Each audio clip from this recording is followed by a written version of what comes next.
ഞങ്ങൾ തമ്പുരാനെ കനിവിനായി കരങ്ങൾ നീട്ടിടുന്നു ഞാനെ സത്യമതത്തെ വളർത്തും ദാറുസുന്നയിൽ എന്നും സർവത്തിൻ വസന്തം തീർത്തിടും കുരുന്നുകൾ കരുണയെന്നും തേടും ഞങ്ങൾ തമ്പുരാനെ കനിവിനായി കരങ്ങൾ നീട്ടിടുന്നു ഞാനെ സത്യവദത്തെ വളർത്തും ദാറുസുന്നയിൽ എന്നും സർവത്തിൻ വസന്തം തീർത്തിടും കുരുന്നുകൾ. ഇനി നമുക്ക് മദീനയിലേക്ക് പോകാം. മധുരക്കനി കായ്ക്കുന്ന ഈന്തപ്പനകൾ മർമരം മൂടുന്ന മദീന. ആ മദീനയിൽ ഒരിടത്ത് പഴകിപ്പൊളിഞ്ഞ ഈന്തപ്പനയോലകൾ കൊണ്ട് നിർമ്മിച്ച ഒരു കൊച്ചു കുടിൽ. ആ കുടിലിനകത്ത് കറുത്തിരുണ്ട് വിരൂപനായ കാണാൻ സൗന്ദര്യമില്ലാത്ത ഒരു യുവാവ്, ഒരു ചെറുപ്പക്കാരൻ. യൗവനത്തിന്റെ മോഹങ്ങളിൽ എരിഞ്ഞു തീരുന്ന ആ ചെറുപ്പക്കാരനാണ് നമ്മുടെ കഥാനായകനായ സഅദ് സൽമി റളിയല്ലാഹു അൻഹു. ഒരു വിവാഹം കഴിക്കണമെന്ന ആശയമായി ഏറെ കാലമായി സഅദ് ജീവിക്കുന്നു. ഒരുപാട് നാളായി ഒരുപാട് വിവാഹാന്വേഷണങ്ങളുമായി മുന്നോട്ട് പോകുന്നു. പക്ഷേ കേൾക്കുന്നവരൊക്കെയും മുഖം വക്രിച്ച് കടന്നു കളയുകയാണ്. വളരെ സങ്കടത്തോടെ സഅദ് റളിയല്ലാഹു അൻഹു കഴിഞ്ഞുകൂടുമ്പോൾ ഒരിക്കൽ സഅദ് റളിയല്ലാഹു അൻഹു ഓർത്തു, എന്തേ താൻ ഇത്രയും കാലം ആ അഭയസങ്കേതത്തെ കുറിച്ച് ഓർത്തില്ല? ആ പ്രപഞ്ചത്തിന്റെ ശാന്തി കേന്ദ്രത്തെ കുറിച്ച് തന്റെ മനസ്സിനെ ഒന്ന് അടക്കാൻ, സഹജീവികളിൽ നിന്ന് ഉതിർന്നുകൊള്ളുന്ന ആക്ഷേപ സ്വരങ്ങളാൽ തന്റെ കണ്ണുകൾ സജലങ്ങളായി നിറഞ്ഞൊഴുകുമ്പോ ആ കണ്ണുനീര് നടക്കാൻ എന്തുകൊണ്ട് ഞാൻ ഇത്രയും കാലം ആ അഭയ സങ്കേതത്തെ കുറിച്ച് ഓർത്തില്ല, ആ പ്രപഞ്ചത്തിന്റെ ശാന്തി കേന്ദ്രത്തെ കുറിച്ച്?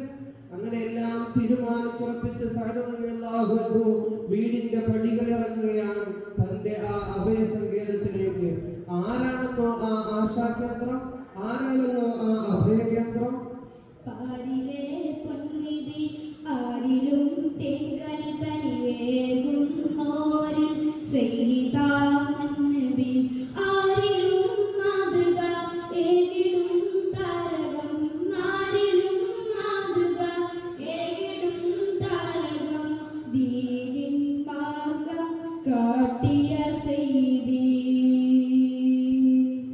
പാരിലെ പൊന്നിധി ആരിലും തേങ്കനി തനിയേകുന്നോരിൽ സയ്യിദാൻ നബി ആരിലും മാതൃക ഏകിടും താരകം ആരിലും മാതൃക ഏകിടും താരകം ദീനിൻ മാർഗം കാട്ടിയ സയ്യിദി മക്കയിൽ മുഖ്യരായ ജാതരായ നബി മാനിതർക്കാകയും റഹ്മത്തായ നബി ഇഖ്റയും കീർത്തനം പരത്തിയ പൊന്നിധി ആഹിറം കാക്കുവാൻ അരുളിയ പൂനബി ഇറവൻ ഏറ്റം വാഴ്ത്തിയ സയ്യിദി പാരിലെ പൊന്നിധി ആരിലും തെങ്കനി തനിയേകുന്നോരിൽ സയ്യിദാൻ നബി ആരിലും മാതൃക ഏകിടും താരകം ആരിലും മാതൃക ഏകിടും താരകം ദീനിൻ മാർഗം കാട്ടിയ സയ്യിദി. ശാന്തി സൂര്യൻ പള്ളിക്കകത്ത് തന്നെയുണ്ട്, ചുറ്റും നക്ഷത്രങ്ങളായ സ്വഹാബത്തും. അടുത്തെത്തിയപ്പോഴേക്ക് സഅദ് റളിയല്ലാഹു അൻഹുവിന്റെ ശക്തി ചോർന്നു പോകുന്നത് പോലെ തളർന്ന കാൽവെപ്പുകളോടെ അടുത്ത് ചെന്ന് വിറയാർന്ന ശബ്ദത്തോടെ സലാം പറഞ്ഞു. ഒക്കെ പറയാതെ തന്നെ അറിയുന്ന ആ സത്യസൗന്ദര്യത്തിന്റെ ചുണ്ടിൽ പുഞ്ചിരി തിളങ്ങുന്നുണ്ട്. ആ പുഞ്ചിരിയിൽ തന്റെ പ്രയാസങ്ങളൊക്കെയും അലിഞ്ഞുപോയി, എല്ലാം പറയാവുന്നതും മറന്നുപോയി. സഅദ് ഇങ്ങടുത്ത് വരൂ. ആ വിളിയിൽ അകം കുളിർത്തുകൊണ്ട് അടുത്തേക്ക് ചെന്നു. എന്തൊക്കെയുണ്ട് സഅദേ വിശേഷം? എന്താ സഅദിന്റെ മുഖത്തൊരു വിഷമം? എന്തെങ്കിലും പ്രയാസമുണ്ടോ? ഹബീബര ചോദിക്കുന്നത്. പിന്നെ ഒക്കെ ഹബീബരുടെ മുമ്പിൽ സമർപ്പിക്കപ്പെട്ടു. ഹബീബെ, ഒരുപാട് നാളായി ഞാൻ വിവാഹം അന്വേഷിക്കുന്നു. വിരൂപിയായ എനിക്ക് ആര് പെണ്ണ് തരാനാണ്? യൗവനത്തിന്റെ ചാബല്യങ്ങളിൽ തെറ്റിലേക്ക് വഴുതി വീഴുമോ എന്ന് ഞാൻ ഭയപ്പെടുന്നു ഹബീബെ എന്ന് പറഞ്ഞുകൊണ്ട് ഹബീബരുടെ മുമ്പിൽ എല്ലാം സമർപ്പിക്കപ്പെട്ടു.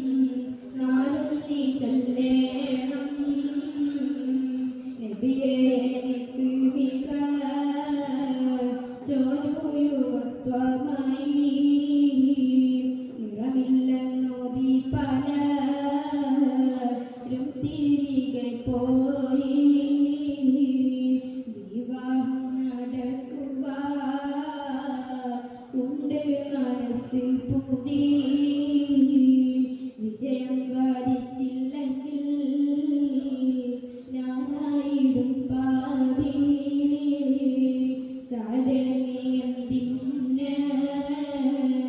വന്നൂരക്കേണം കാര്യമെന്തുണ്ട് നാളും നീ ചൊല്ലേണം. സമാധാനിക്ക് സാധേ, അള്ളാഹു നിനക്ക് സമാധാനം നൽകും, അള്ളാഹു നിനക്ക് സന്തോഷം നൽകും. സൗന്ദര്യമില്ലെന്ന് പറയുന്നവർ പറഞ്ഞോട്ടെ, അവരെന്ത് വേണമെങ്കിലും പറഞ്ഞോട്ടെ.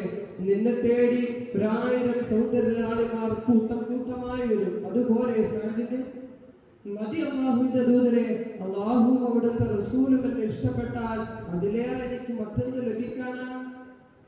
എന്നിട്ട് ഹബീബിന് തുടർന്നുകൊണ്ട് സഅദിനോട് പറയുന്നു, എങ്കിലും സഅദേ, നീ അംർ ഇബ്നു വഹബിന്റെ വീട്ടിലേക്ക് ചെല്ല്. എന്നിട്ട് അള്ളാഹുവിന്റെ പ്രവാചകർ പറഞ്ഞയച്ചതാണെന്ന് പറയണം. അദ്ദേഹത്തിന്റെ പൊന്നുമോളെ നിനക്ക് വിവാഹം ചെയ്തു തരാൻ പ്രവാചകൻ പറഞ്ഞെന്നും പറഞ്ഞേക്ക് സഅദേ. യാ റസൂലല്ലാഹ്, അംർ ഇബ്നു വഹബിന്റെ മകളെയോ?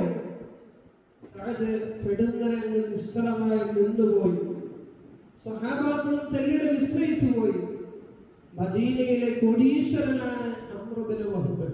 അദ്ദേഹത്തിന്റെ മകളോ മദീനയിൽ അവളെ പോലെ സൗന്ദര്യമുള്ളവർ അപൂർവമാണത്രേ. എങ്കിലും ഹബീബല പറയുന്നത്, സഅദേ, നീ സമാധാനമായി പോയിക്കോളൂ, എല്ലാം ശരിയാകും. അങ്ങനെ വേഗം എഴുന്നേൽക്കുകയാണ് ബഹുമാനപ്പെട്ട സഅദ് റളിയല്ലാഹു അൻഹു. ലോക ഗുരുവിന്റെ മുന്നിൽ ഒരു ചോദ്യങ്ങൾ അരുതാത്തതാണ്. അങ്ങനെ ബഹുമാനപ്പെട്ട സഅദ് റളിയല്ലാഹു അൻഹു അംർ ഇബ്നു വഹബിന്റെ വീട്ടിലേക്ക് നടന്ന് കയറുകയാണ്. പണ്ടൊന്ന് സഅദിനെ കാതോർത്ത് നബി മനുഷ്യ വിഷാദത്തിൻ കരയോർത്ത് മനുഷ്യനെ പിഴപ്പിക്കും നിമിഷങ്ങൾ ഏകാന്തയിലാകിടും വേളകളിൽ മനം നൊന്ത് സഅദിനെ കാതോർത്ത് നബി മനുഷ്യ വിഷാദത്തിൻ കരയോർത്ത് മനുഷ്യനെ പിഴപ്പിക്കും നിമിഷങ്ങൾ ഏകാന്തയിലാകിടും വേളകളിൽ ധനികന അംറിന്റെ മകളാണ്, ദിനി നറുമണം വീശുന്ന തളിരാണ്. വിവാഹം നടത്തുവാൻ പറയുന്നു നബി സഅദിനെ അവർ വീട്ടിലയക്കുന്നു. മനം നൊന്ത് സഅദിനെ കാതോർത്ത് നബി മനുഷ്യ വിഷാദത്തിൽ കരയോർത്ത് മനുഷ്യനെ പിഴപ്പിക്കും നിമിഷങ്ങൾ ഏകാന്തയിലായിടും വേളകളിൽ. അങ്ങനെ നടന്ന് സഅദ് റളിയല്ലാഹു അൻഹു അംറിന്റെ വീടിന്റെ പടിക്കലെത്തി. അവിടെയുണ്ട് കാവൽക്കാരൻ.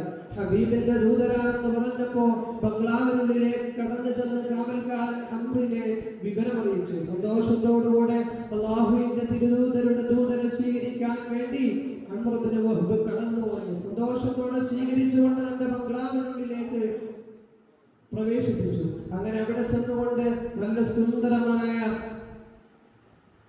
സുന്ദരമായ സൽക്കാരവും നൽകിക്കൊണ്ട് ഒടുവിൽ പോരാൻ നേരത്ത് ബഹുമാനപ്പെട്ട അംർ ഇബ്നു വഹ്ബ് എന്നവർ സഅദ് റളിയല്ലാഹു അൻഹുവിനോട് ചോദിച്ചു, എന്റെ സഅദേ, പ്രവാചകൻ നിന്നെ പറഞ്ഞയച്ചത് ഫലത്തിന് വേണ്ടിയാണോ, മറ്റെന്തെങ്കിലും വേണ്ടിയാണോ പ്രവാചകർ ദൂതരായി നിങ്ങൾ അയച്ചത് എന്ന് ചോദിക്കുമ്പോൾ പേടിയോടുകൂടെ സഅദ് റളിയല്ലാഹു അൻഹു പറയുകയാണ്, ഞാനൊരു വിരൂപിയാണ്. ഒരുപാട് കാലമായി ഞാൻ ഒരു പെണ്ണന്വേഷിക്കുന്നു. വിവാഹത്തിനായി എനിക്ക് ആഗ്രഹമുണ്ട്. അങ്ങനെ ഇരിക്കുമ്പോഴാണ് പ്രവാചകർ സമീപിക്കുന്നത്. പ്രവാചകൻ നിങ്ങളുടെ അടുത്തേക്ക് വന്നുകൊണ്ട് നിങ്ങളുടെ മകളെ എനിക്ക് വിവാഹം ചെയ്തു തരാൻ നിങ്ങളോട് പറയാൻ ഏൽപ്പിച്ചിട്ടുണ്ട്, അതിനാണ് വന്നതെന്ന് പറയുമ്പോ എന്ത് പ്രവാചകർ അങ്ങനെ പറഞ്ഞോ? ഒരിക്കലുമില്ല. പ്രവാചകർ ഒരിക്കലും അങ്ങനെ പറയൂല. പോ എന്റെ മുമ്പിൽ നിന്ന് പറഞ്ഞ് ബഹുമാനപ്പെട്ട സഅദ് റളിയല്ലാഹു അൻഹുവിനെ വീട്ടിന്റെ പടിക്ക് പുറത്താക്കുകയാണ് ബഹുമാനപ്പെട്ട അംർ ഇബ്നു വഹ്ബ്. അംറിന്റെ വീടിനെ നോക്കി സഅദ് വേഗം പോകുന്നു. വിവാഹത്തിൽ സമ്മതമേകാൻ തിരുനബി ചൊല്ലിയതോതുന്നു. അംറിന്റെ വീടിനെ നോക്കി സഅദ് വേഗം പോകുന്നു. വിവാഹത്തിൽ സമ്മതമേകാൻ തിരുനബി ചൊല്ലിയതോതുന്നു. ആ പുണ്യപൂവാമോള നിനക്ക് വരിക്കാനോ, ആ പുണ്യപൂവാമോള നിനക്ക് വരിക്കാനോ, വൈരൂപം സമ്മാനിച്ചൊരു ഈടയായിടുമോ. അംറിന്റെ വീടിനെ നോക്കി സഅദ് വേഗം പോകുന്നു. വിവാഹത്തിൽ സമ്മതമേകാൻ തിരുനബി ചൊല്ലിയതോതുന്നു. ആ ഗർജനത്തിൽ ഭൂമി വിറക്കുന്നത് പോലെയാണ് സഅദിന് അനുഭവപ്പെട്ടത്. വിഷാദത്തിൽ കുനിഞ്ഞ ശിരസ്സുമായി സഅദ് റളിയല്ലാഹു അൻഹു അംറിന്റെ വീടിന്റെ പടികൾ ഓരോന്നോരോന്നായി ഇറങ്ങി. ഒരുപാട് സ്വപ്നങ്ങളുമായി ഹബീബരുടെ ദൂതമായി അംറിന്റെ വീട്ടിലേക്ക് എത്തിയതാ. പ്രതീക്ഷിച്ചതാണ് ഈ ആട്ടലും തുമ്പലുമെല്ലാം. എങ്കിലും വളരെ പ്രയാസത്തോടുകൂടെ അംറിന്റെ വീടിന്റെ പടികൾ ഇറങ്ങിക്കൊണ്ട് ഹബീബരുടെ ചരത്തേക്ക് സഅദ് റളിയല്ലാഹു അൻഹു ചെല്ലുന്നു. എന്തുണ്ടായി സഅദേ? പതിവ് പോലെ പ്രവാചകരുടെ ചോദ്യം. പൊയ്ക്കൊള്ളാൻ പറഞ്ഞു നബിയെ. വീട്ടിൽ നിന്ന് പോവാനാ പറഞ്ഞത്. ആക്ഷേപമായിരുന്നു, ആക്ഷേപ സ്വരമായിരുന്നു മറുപടി എന്ന് പറഞ്ഞിട്ട് സമാധാനിപ്പിച്ചുകൊണ്ട് സ്വഹാബത്തുൽ കിറാമിന്റെ മുമ്പിൽ നിന്നുകൊണ്ട് ബഹുമാനപ്പെട്ട ഹബീബായ മുത്ത് റസൂൽ സഅദിനോട് പറയുന്നു, സഅദ് സമാധാനിക്ക്. ശുദ്ധഹൃദയനാണ് അംർ ഇബ്നു വഹ്ബ്. അദ്ദേഹം എന്നെ സ്വീകരിക്കും. ഉടനെ തന്നെ അംർ ഇബ്നു വഹ്ബ് എന്റെ മുമ്പിലേക്ക് എത്തും. അതുവരെ സമാധാനിക്ക് സഅദേ എന്ന് പറഞ്ഞുകൊണ്ട് അല്ലാഹുവിന്റെ ഹബീബ് സഅദിനെ സമാധാനിപ്പിക്കുകയാണ്. മിന്നായം പോലെ കിനാവുകൾ ഒന്ന് ചോരുന്നു. ഒന്നായി മാനം നൊന്ത് സഅദിനും ബരം കൂടുന്നു. മിന്നായം പോലെ കിനാവുകൾ ഒന്ന് ചോരുന്നു. ഒന്നായി മാനം നൊന്ത് സഅദിനും ബരം കൂടുന്നു. സഅദെന്ന പിന്നനായ നബിയുള്ളാഹിലോതുന്നു. വഹബിൻ കഥ കേട്ട് നബിയവർ സാന്ത്വനമോതുന്നു. മിന്നായം പോലെ കിനാവുകൾ ഒന്നായി ചോരുന്നു. ഒന്നായി മാനം നൊന്ത് സഅദിനും ബരം കൂടുന്നു. ഈ സമയം അംർ ഇബ്നു വഹ്ബിന്റെ പുരക്കുള്ളിൽ നടന്നത് എന്താണെന്നറിയോ? അംർ ഇബ്നു വഹ്ബിന്റെ പുന്നാരമോള് സഅദ് വിവാഹം അന്വേഷിച്ചുകൊണ്ട് ചെന്ന ആ പുന്നാരമോള് കണ്ണ് നിറഞ്ഞുകൊണ്ട് കരഞ്ഞ് കലങ്ങിയ കണ്ണുകളുമായി ഉപ്പയുടെ സമീപത്തേക്ക് എത്തുന്നു. ഉപ്പയോട് പറയുന്നു, ഉപ്പ, നിങ്ങളെല്ലാം നശിപ്പിച്ചു കളഞ്ഞല്ലോ. ആഖിറവും ദുനിയാവും ഒക്കെ നിങ്ങൾ നശിപ്പിച്ചല്ലോ. അംർ അന്തം വിട്ട് നിന്നുപോയി. ഒന്നും മനസ്സിലാവുന്നില്ല. ആ അന്താളിപ്പിലാണ്. അദ്ദേഹം ചോദിച്ചു, എന്താ പൊന്നുമോളെ, എന്നിൽ നിന്ന് വല്ലതും അറിയാത്തത് സംഭവിച്ചോ? ഉപ്പയോട് പൊന്നുമോള് പറയുന്നു, അല്ലാഹുവിന്റെ റസൂല് പറഞ്ഞയച്ചതാണെന്ന് പറഞ്ഞൊരു സത്യവിശ്വാസി നുണയുമായിട്ട് നമ്മുടെ സമീപത്തേക്ക് വരുമോ ഉപ്പ? നന്മയല്ലാത്ത വല്ലതും ഹബീബിന് പറഞ്ഞയക്കുമോ ഉപ്പ? അള്ളാഹുവിന്റെ ഹബീബിനെ എങ്ങാനും ധിക്കരിച്ചാൽ അത് അള്ളാഹുവിനെ ധിക്കരിച്ചതിന് തുല്യമാണെന്നല്ലേ ഉപ്പ. അതുകൊണ്ട് ഉപ്പ വൈകാതെ തന്നെ ഹബീബിയുടെ ചാരത്ത് ചെല്ലണം. എന്നിട്ട് എനിക്ക് പൂർണ്ണ ഇഷ്ടമാണ്, എനിക്ക് പരിപൂർണ്ണ സ്നേഹമാണ് സഅദിനോടെന്ന് അള്ളാഹിന്റെ ഹബീബിനോട് സമ്മതം അറിയിക്കണം. വിവാഹത്തിന് ഞാൻ സന്നദ്ധയാണെന്ന് അറിയിക്കണമെന്ന് പറഞ്ഞുകൊണ്ട് സഅദ് റളിയല്ലാഹു അൻഹുവിനോടുള്ള സ്നേഹം ബഹുമാനപ്പെട്ട ആ അംറിന്റെ പൊന്നുമോൾ അറിയിക്കുകയാണ്. ഉടനെ റസൂലിന്റെ അടുത്ത് പോണം, ഉത്തമരായ നബിയാണെന്നോർമ്മ വേണം. മികച്ചവരല്ലെങ്കിലും സാധാരണച്ചവരം ഉന്നതരായി തീടങ്ങുന്ന സെയ്ത് ഓരം. ഉപ്പ ഉടനെ റസൂലിന്റെ അടുത്ത് പോണം, ഉത്തമരായ നബിയാണെന്നോർമ്മ വേണം.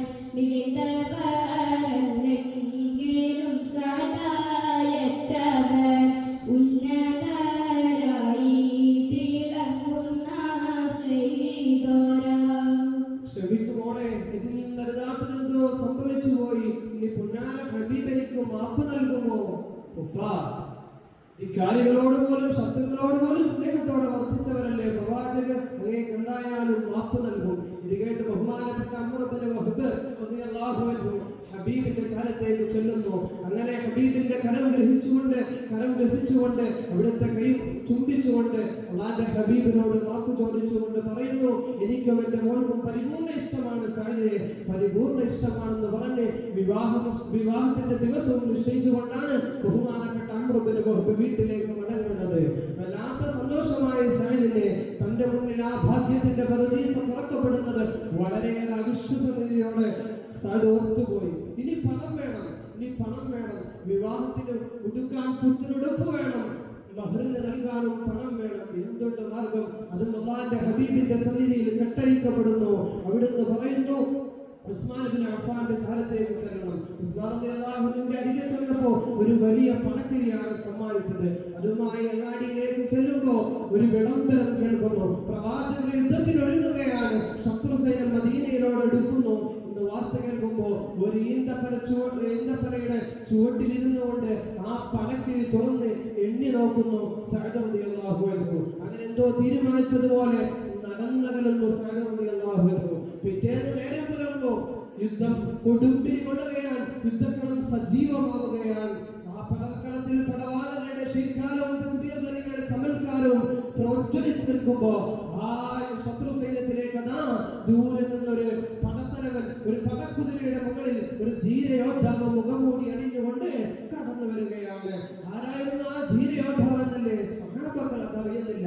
മുഖംമൂടി അണിഞ്ഞിട്ടുണ്ട്, ശീഘ്രതയിൽ കുതിച്ചു വന്നുകൊണ്ട് ശത്രുവാലയത്തിലേക്ക് കയറിക്കൊണ്ട് ആ ധീരയോദ്ധാവ് പെടുന്നതിന് വെട്ടുകയാണ്. ഒരുപാട് തലകൾ ആ ഭൂമിയിലേക്ക് നിലംപതിച്ചു. സഹാബാക്കൾക്ക് ആകാംക്ഷയായി. പക്ഷെ അധികം വൈകാതെ ശത്രുക്കൾ ഒന്നായി വന്നുകൊണ്ട് അമ്പുകൾ ആ ധീരയോദ്ധാവിന് നേരെ വീഴുകയാണ്. ഒരുപാട് അമ്പുകൾ ആ മുഖംമൂടിയിലും ശരീരത്തിലും പതിച്ചു.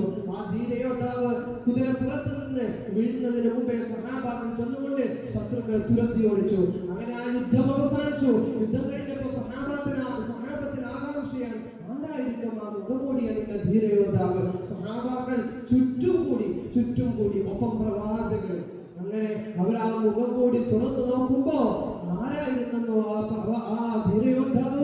മുഖംമൂടി അണിഞ്ഞുകൊണ്ട് സമീപിച്ച ആ ധീരയോദ്ധാവായിരുന്നു പുതുമണവാളൻ. ഇന്ന് വിവാഹം നടക്കേണ്ട പുതുമണവാളൻ സഅദ് സൽമി റളിയല്ലാഹു അൻഹു.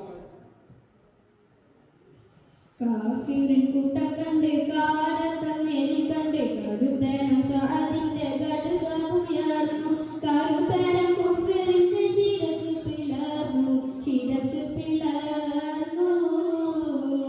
കാഫിറിൻ കൂട്ടം കണ്ട് കാടത്തമ്മേൽ കണ്ട് കടുത്തരം സഅദിന്റെ ഘടകമുയർന്നു. കടുത്തരം കുഫറിന്റെ ശിരസ് പിളർന്നു. വെട്ടുകളേറ്റ വീഴുന്നേ, മരുഭൂമിയിൽ രക്തം ചിന്തുന്നേ, തക്ബീറിന്റെ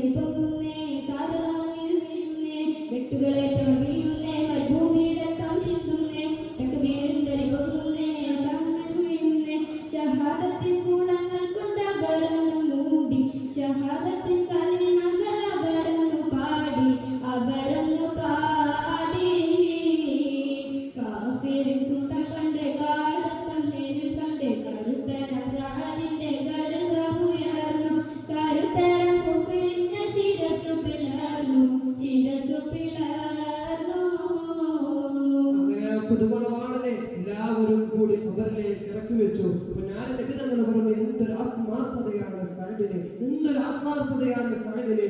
നബി തങ്ങൾ ഇടയ്ക്ക് പുഞ്ചിരിച്ചുകൊണ്ട് പിറകോട്ട് തിരിയുന്നുണ്ട്. ഖബറടക്കത്തിന് ശേഷം സഹാബാക്കൾ ചോദിക്കുന്നു, എന്താ നബി എന്ന് പുഞ്ചിരിച്ചത്? സഅദിനെ ഖബറിലേക്ക് ഇറക്കി വെക്കുമ്പോൾ കൂട്ടം കൂട്ടമായ സ്വർഗീയ കന്യകമാർ കടന്നു വരുന്നുണ്ട്. അവരിൽ ഒരുത്തിയെ കണ്ടപ്പോഴാണ് ഞാൻ പുഞ്ചിരിച്ചുകൊണ്ട് പുറകോട്ട് തിരിഞ്ഞതെന്ന് ബഹുമാനപ്പെട്ട സ്വഹാബത്തുൽ കിറാമിനോട് പുന്നാര നബി തങ്ങൾ പറയുമ്പോൾ എന്തൊരു ഭാഗ്യവാനാണ് സഅദ്, എന്തൊരു ഭാഗ്യവാനാണ്. വിവാഹം കഴിക്കേണ്ട ദിവസത്തിൽ, വിവാഹം നടക്കേണ്ട ദിവസത്തിൽ സ്വർഗീയ ആരാമത്തിൽ സ്വർഗീയ കന്യകമാരോടുകൂടെ വല്ലാത്തൊരു സൽക്കാരത്തിൽ എല്ലാവരും ഒന്നടങ്കം പറഞ്ഞു, സഅദാണ് വിജയി, സഅദാണ് വിജയി, സഅദാണ് ഭാഗ്യവാൻ, സഅദാണ് ബുദ്ധിമാൻ. അങ്ങനെ എല്ലാവരും സഅദിന് വേണ്ടി ദുആ ചെയ്തുകൊണ്ട് അദ്ദേഹത്തെ ഈ ലോകത്ത് നിന്ന് യാത്രയാക്കുകയാണ്. അല്ലാഹു സുബ്ഹാനഹു വ തആല ആ ദീന യോദ്ധാവിനോടൊപ്പം നാളെ സ്വർഗീയ ലോകത്ത് ഒരുമിക്കാൻ ഞങ്ങൾക്ക് തൗഫീഖ് നൽകി അനുഗ്രഹിക്കട്ടെ എന്ന് പറഞ്ഞുകൊണ്ട് ഞങ്ങൾ ഇങ്ങനെ അവസാനിപ്പിക്കുകയാണ്. സഅദിനെ കാണുമോ, അവർ പോരിൻ കളത്തിലിറങ്ങുമോ, പുണ്യ ജിഹാദ് നയിക്കുമോ, ഇനി പൂങ്കുയിൽ നാളും ശ്രമിക്കുമോ.